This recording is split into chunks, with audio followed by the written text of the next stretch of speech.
Live from my girlfriend's bedroom, it's your host, Johnny. Hooray! Today I have a sore throat, so bear with me. Just finished school for the next few weeks. I'm gonna try to catch back up on a lot of these wrestling videos, give my thoughts, that sort of thing. So, by and large, I was perusing my daily list of people I'm subscribed to, and I'm not even going to comment on the Off the Rope show Wrestling Jesus stuff. I don't need to. Enough is going on with that as it is, without my interjection. Not going to do it. It's tempting. I mean, it would get me some views, but I really don't care. I hope they work it out amongst themselves. That's all I'll say. The main thing I wanted to do today was respond to some people that are getting good discussion going in the YWC. One of the people that I associate with, Connor from the OkayFabe show, he just recently did a video about the World Heavyweight Championship and, essentially the SmackDown brand as a whole. Some, credibility with the titles or not. And this is a subject that I've harped about, time and time again. It's not anything that's new. I've talked about the tag titles, I've talked about the mid-card belts, and I've talked about just bringing to a close the entire brand split. So none of that is new, in terms of where I'm coming from, but to hear Connor get into it, and seeing as it's not an audio that's 3 hours long, this is a good chance just to get my side of it and to respond to things that were brought up. I believe the whole idea was entertained by NJ from the British Fist to begin with, so I want to give credit where credit's due. This is a really good discussion. And then after that, I think I'd want to get into the discussion about what Mr. Parkin, the other half of the British Fist there, brought up about WWE and the lack of baby faces in the main event. That literally anyone other than Cena or Orton. So we've got a full day ahead of us, and this video is probably going to go in excess. If you're one of those people that can't stand videos that go about a half hour, this probably isn't for you. But if you have some time, or if you want to break it up into parts, I'll try my best to keep everything as separate and not blended together as possible, and that way you can watch maybe the first half, which will be about the World Heavyweight Championship and the brand split, and then the next part will be about moving talent up and creating more baby faces in the main event scene, or just even overall on the roster, as opposed to just jobbers. So, with that being said, I want to thank Connor for doing his video about the World Heavyweight Championship, because it made me go back and look at some facts, and I want to share some facts with you. When we talk about a belt that's as prestigious as the World Heavyweight Championship, the one that essentially came in from WWF's acquisition of World Championship Wrestling, this is a belt that has roots in the old NWA, the National Wrestling Alliance, and this is a belt that came in on a guy like Ric Flair, who is a 16-time World Heavyweight Champion all around.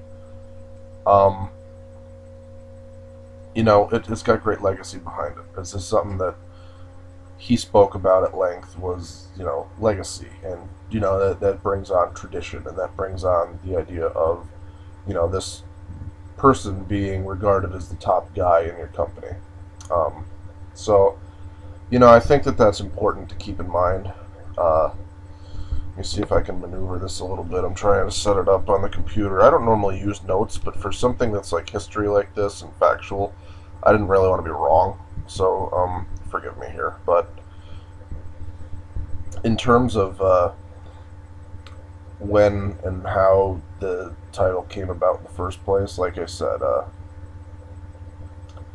it's an extension from the NWA title. So guys even before Flair that had held it were like Dusty Rhodes and Harley Race, and just people that really defined what it meant to be the top guy, to be a superstar, to be a wrestler, you know, to be inventive, creative, to be over with the fans, to have a connection, to be able to put on a great performance night after night, to work your ass off, to bleed and sweat and cry, and all the good stuff that goes into, you know, training real hard and being the man. And I don't think that you can ever say that we're going to see guys come around that are going to be Ric Flairs again, or Dusty Rhodes, or Harley Races, or anybody like that. So, you know, maybe you're a younger fan that doesn't know your history, didn't grow up, you know, around the same time I did watching WCW. And I mean, fuck, I was born in 1983, and I watched WCW, you know, from its inception.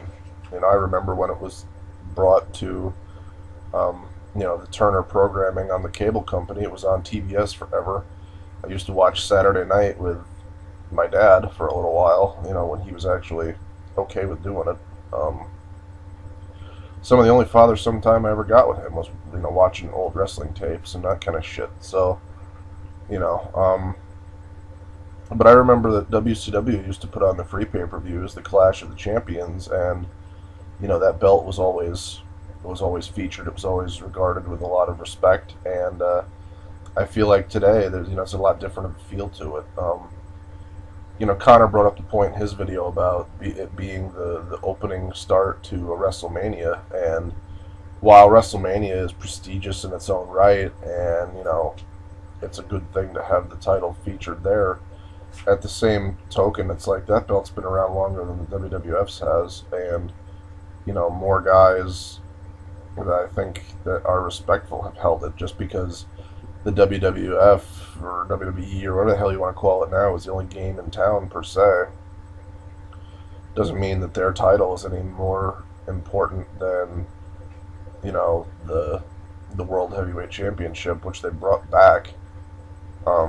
Technically it's not the same belt now as it was back then, because the belt kind of went away in 2001 after the unification. So that stupid spinny belt that CM Punk is carrying around right now was actually the unified, the undisputed heavyweight championship before they had Raw and SmackDown. Jericho beat both The Rock and Stone Cold in the same night. We all know the story because he says it every time he gets on a microphone, but it's true. He was the first undisputed champion, and you know, even then there was a lot more respect, I think, given to the titles than there is now. And they were always featured either as the main event or the one right before it. Like, I know that at WrestleMania's past, you know, the title hasn't always been the main event. Like, if you take WrestleMania 8, for instance, Savage and Flair wasn't necessarily the main event. I believe that Hulk Hogan and Sid Vicious was a co-main event, which was a disaster. It should have just been Hogan and Flair, but you know, let that just die, because you can wish it all you want. It's not going to change what happened. In '91, when WCW broke away from the NWA, Flair was the title holder.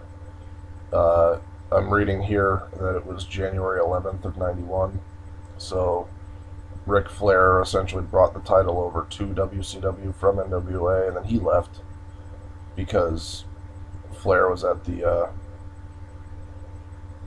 Flair was with WWF for about a year. And if you remember, in 1992, just even a year after that, after he had brought the title into WCW, he showed up on TV with the title.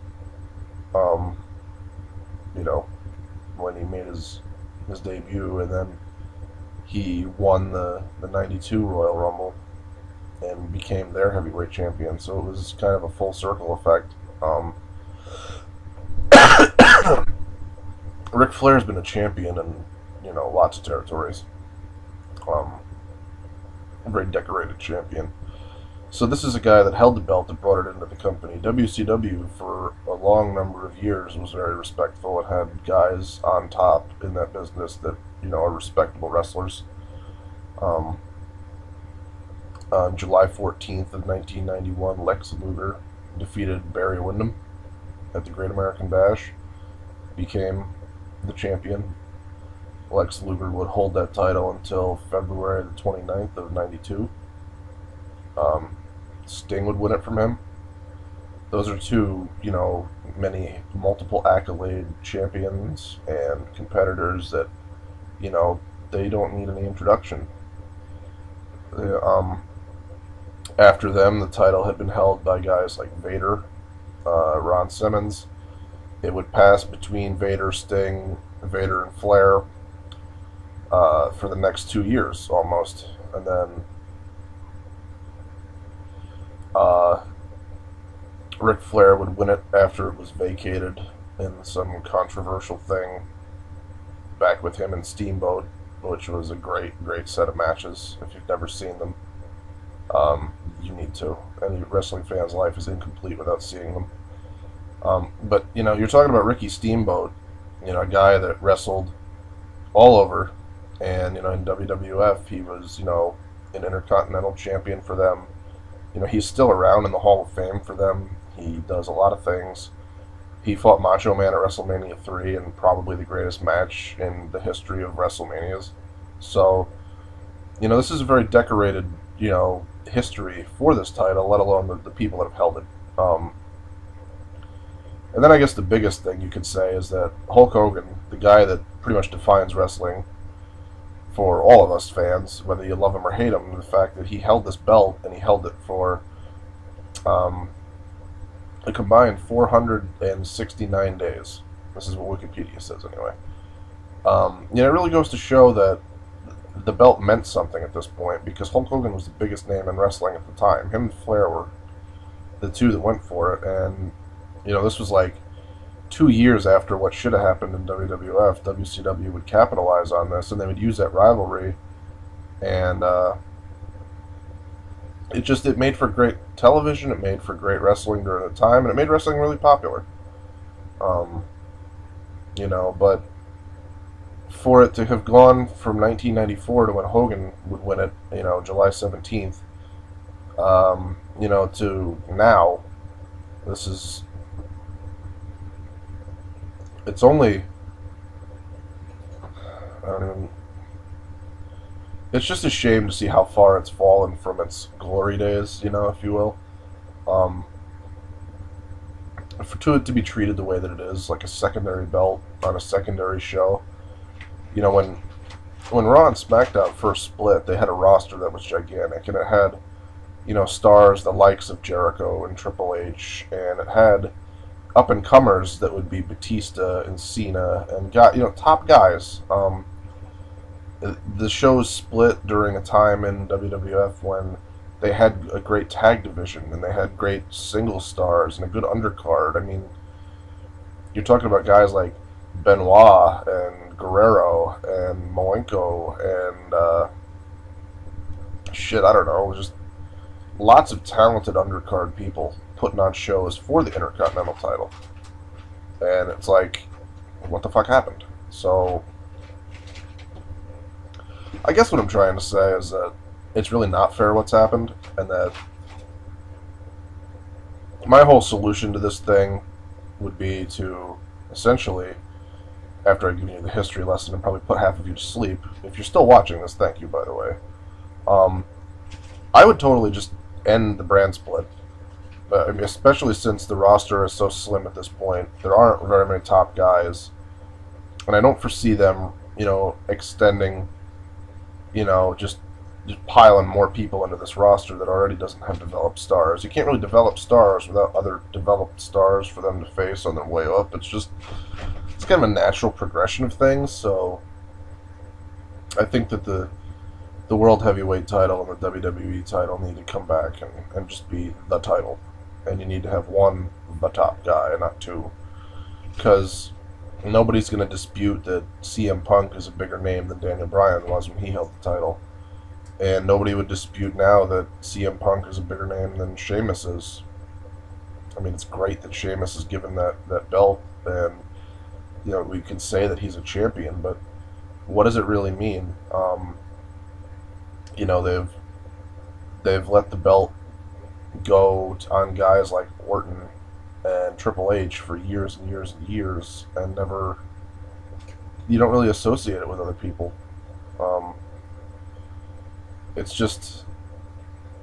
It's weird in my mind that they would have brought that back, on SmackDown. I mean, I know The Rock had it at one point, and Lesnar had it too, but, they always plug Raw as the A game and the show to see, and everybody makes their debut and their comeback and everything on Raw, as a main attraction. The WWE title is usually the one that you get last on a pay-per-view. It's just how it's always been. So, and the fact that Undertaker is now gone and the Streak isn't going to fucking ever headline WrestleMania again, when you're the top guy, you ought to be the top guy in that company. To have main events that aren't featuring the title seems kind of screwy to me, because you're saying that John Cena is a bigger star than CM Punk, and you're saying that the title match between CM Punk and Chris Jericho isn't as important as the one between The Rock and John Cena, the biggest battle ever at a WrestleMania. Well, you know what? I remember watching WrestleMania 3. And although I will admit that the match between Savage and Steamboat was fucking legendary, I'm not saying that at the time that those two guys were bigger and hotter and, bigger stars than Andre and Hogan, which, by the way, Hogan was the champion at WrestleMania 3, and that was the main event. It was for the title. So, doing the math, when did we start becoming bigger and better than the WWE title? Like, that makes you the man, and you should have all the cards in your back pocket at that point. It doesn't make sense to me. Unless there's an absolute grudge match between two dynamically huge stars, I don't see the point of not having the WWE title close off every pay-per-view show. And it should be written into angles where it can, because that's your big prize. That's who you want to feature. Ending the brand split would, solve a lot of that issue, because it's hard to keep, a lot of feuds going when, especially, you have a problem with the next thing I want to address, with the amount of baby faces that you have on the roster. You can't always feud heels with one guy. It gets stale, like the Cena shit's been for years. And now that CM Punk is the champion, he's been for months, you run yourself into a dead-end loop, because, he's already beaten Del Rio, who's also a guy that Cena beat. But before that, Cena beat just about everybody else on the roster. So, unless you're just going to start throwing mid-carders up at him for the title, who are the big-time heels that are going to fight him that haven't already been in the title scene, that just revolve like a fucking door? Again, why you should only have one top guy. Because it's a lot easier to pass that torch between one guy and one guy than on two different shows. Two. That's not just me giving you the finger, that's a two. Yeah, I don't understand the reasoning or the lack of logic behind it. And, I mean, I could get into it for hours, but I want to keep this video down. I'm already probably getting close to 20 minutes, so yeah. One of the biggest things they can do is just unify the titles again, end the brand split, have both guys on both shows, or treat SmackDown, if it's going to be a B show, as like a new star show. And then you don't need NXT, and then you don't need superstars. You can just have SmackDown as the other show. I don't see, Rock coming back full time. I don't see Lesnar coming back full time. I don't see anybody that's going to carry the weight of that for the next generation to really step forward and to help them out, because essentially all the stars are stacked on Raw, and you get like one guy over on SmackDown that's worth watching, and the rest of it is dudes you don't either know, or just pointless shit that doesn't make sense, because there's no tag division, there's no suspense. It just, to me, it seems awkward. So I would end the brand split. That's the main idea. I would end that. And I would create less titles, because less titles means less shit you've always got to write for. If you can just give guys a reason to feud other than over a belt, you've already got my interest, because what is it they're fighting over? Well, it's competition. They're fighting to be the next in line for the title, so that makes the title worth more. You know, if I've got 4 or 5 different fucking titles to go after, you know, if I lose here, I can still go here. It doesn't matter. But if there's one fucking belt and I lose on the way to it, that's pretty detrimental. So, you know, that really shows you who is on top and who the fans like and who they're behind. So I guess the next thing that I want to discuss a little bit is this whole thing with not having sufficient amounts of baby faces to balance the equation. And I would think, if anything, that you would want to have more faces than heels, because traditionally you have baby faces chase heels. That's how you draw money. That's how the business has worked best. You know, while I get that Hogan was the champion at WrestleMania 3, that wasn't always the case. Hogan didn't always walk in the champ. And there were plenty of WrestleManias where there was a heel champ walking in that the babyface would beat. So, I mean, if you think even to WrestleMania 7, you know, Slaughter was on top, and Hogan came in to face him. At WrestleMania 8, you had a Flair.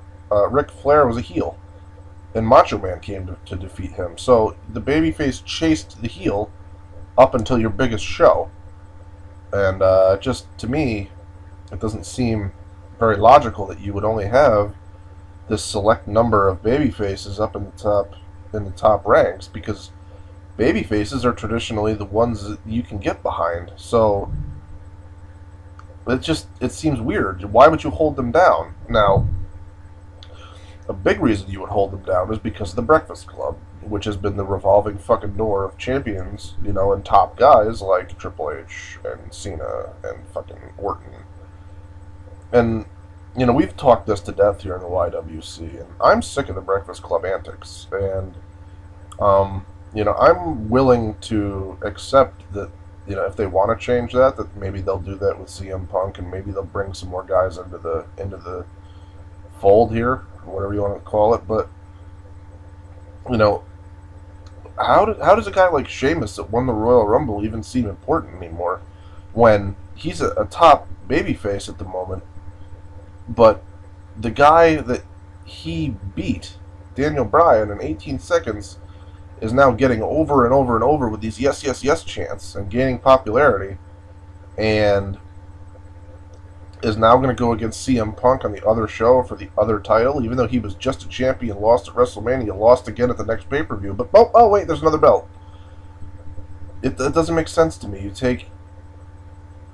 You're taking one heel that, you know, honestly wasn't even like a top dominant heel. It was just a squeaky chicken shit heel that, you know, won the belt off of a babyface Big Show that had challenged a monster heel, Mark Henry. It was like, okay, that makes sense. I'm not needing to get into the history lessons again, guys. I'm just trying to give you my opinion that they need more baby faces and they need more main event caliber players, because the ones that they do have, it's always the same guys. There's no variety, and you can swap them back and forth as much as you want, but the equation remains the same, that you generally want to have a strong heel champion that draws heat, that you can rally fans behind a baby face in order to take this guy out. That's how that works. You know, guys that I think that they could get behind, there's plenty of them. You know, I would like to see a Cody Rhodes face turn at some point. I know that historically he's worked a lot better and had more popularity as a heel, but that's also easier to do. And I think if he's going to surpass his father's shadow, so to speak, he really needs to break out of the mold of just being that bad guy and having him, you know, to skirt away from things. He should just straight up come out and whip your ass because he's a great wrestler. And he's technically sound, he's young, and he's hungry. This guy should be somebody that's gunning for the top spot, and he should be a babyface. At least for a while, to me. Now, other people that they could put in a position to be a babyface and be a main eventer. Wade Barrett could come back with a whole lot of success and popularity. He's got great mic skills. He could do either or. He doesn't have to be a bad guy. Somebody that they could use as a big babyface in that company could be, you know, other than your normal fucking big shows, John Cena's and Randy Orton's, you know, or even Rey Mysterio if you want to throw him in there because he seems to be a main event kind of guy. Push somebody that's not been to the top yet. Push an R-Truth. Push a Kofi Kingston. And I'm talking about a black guy, heaven forbid, you know, becoming a WWE champion for a while and establishing stake to that claim. So you can say that more than just The Rock has held, you know, the WWE championship as a black or minority performer. When was the last time that happened? That's always been white guys. Don't tell me otherwise, because it's not true. You know, there's a lot to be said for tradition and respect and following the pattern, but we're also growing as a nation, as a world, as a people, you know, a global society. You know, if people like Great Khali can be your world heavyweight champion, who, you know, are of, I guess, Indian descent. I don't want to say it wrong. They say he's from Punjab. I don't know what that classifies as, and I don't want to get it wrong. Does it make him Hindi? I don't know. Does it make him... Is Punjabi a different descent? I have no idea. Is he separate from being Bengali or Pakistani? Yes, but I don't know in what correlation because they're all right next to each other. And just because they bill him at us somewhere, like Punjab, doesn't mean that's actually where he's from. So, but he's... If we're going to label, and we're going to use stereotypes because wrestling's full of them, he's Indian. And Jinder Mahal is Indian, even though they want to give him a turban and now make him, you know, Islamic and different. That's fine, whatever you want to do. You know, they have that look, and you could appeal to that by getting somebody a WWE championship. Please not Khali, because he's not talented, he's very slow, and I don't enjoy him, but why couldn't you build up a minority guy? Why couldn't you build up Kofi Kingston or R-Truth to be the next huge baby face? You know, why not? They're over with the crowd. There are guys that work hard. I understand you're doing this tag team title thing, but it's meaningless because your tag division has been so lately that it's like it's not even there. So, you know, it's like sweeping the problem, you know, under the rug to be dealt with another day. Well, the other day is now, because your main event scene has been so one-sided and stale, and everybody's been thrown under the John Cena bus, that you haven't taken the time to make new stars. So now would be a good time to start doing that, especially since, you know, Brock Lesnar almost legit hurt Cena at the last show, and he's not God, he's not immortal, he's not Superman, and he's going to get hurt eventually. And when that time comes, and if, God forbid, he had to retire like Edge did, who the fuck do you have to send up to the top like that? I could think of a few guys, maybe as heels, that you could send to the main event, like a Dolph Ziggler, or keep Miz up there, but figuratively speaking, you've got nobody. And you're going to have guys like Show, Henry, they're leaving, Kane's leaving soon, Undertaker's going to be gone. That's a lot of top caliber performers. Even if it is one night only at WrestleMania, that's still shit that needs to happen. So, you know, you need to start getting these guys into feuds with the veterans while they're there and actually winning and getting over. And if that means having Mick Foley do a street fight at every pay-per-view from now until fucking Royal Rumble, then I'm down with that. Whatever has to happen. That was a bit extreme of an example, and I don't want to see it every pay-per-view, but, you know, if Mick Foley could put over even just one more guy, well, let him do it. If, you know, Vince McMahon wants to come back and have a storyline beef with somebody else, let it happen. Why does John Cena always have to be the main event? How come Johnny Ace isn't breathing down CM Punk's neck and then having a match? How come Cena's got to have the match of the night? You know, like, it's just dumb. We're going to put CM Punk against Daniel Bryan, which automatically tells me that you're just going to bury Bryan back down the card and not use him, and you're going to keep CM Punk in his role that he's in now, but you're not throwing any huge mega heel challenge at him. You know, like, you went from Jericho, who was way up here, which is an awesome feud to have, And now you don't have anybody else that same caliber to throw at him, so you're going to throw him a Daniel Bryan, the guy that was the SmackDown champion, the B Show. You see how this all kind of fits together, how the prestige of the title, the fact that they don't have top main event guys, all kind of correlates? And the brand split, put on one show, have one top guy, and you're solving a whole bunch of problems at once. This video's hit a half hour. You guys are probably going to not watch it all. You might, send me death threats or something, or tell me that I need to make my fucking point a lot clearer and a lot sooner, but whatever. If you've enjoyed it so far, thank you.